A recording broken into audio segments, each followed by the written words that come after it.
মানুষের জীবনের সবচেয়ে বড় দ্বন্দ্ব হলো কাজ করব না, কাজ করব না, ফলের চিন্তার পিছনে যাব। প্রভু কৃষ্ণ তার উপদেশে আমাদের এই বিভ্রান্তি দূর করার সহজ পথ দেখিয়েছেন। তিনি বলেছেন যে তোমরা কর্তব্য করো, ফলের চিন্তা করো না। এই কথার মধ্যে লুকিয়ে আছে জীবনের গভীর সত্য।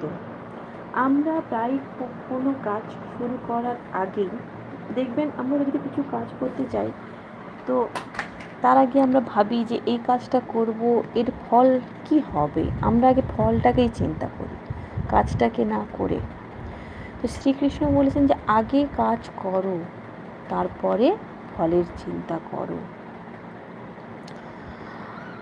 মানুষ কিভাবে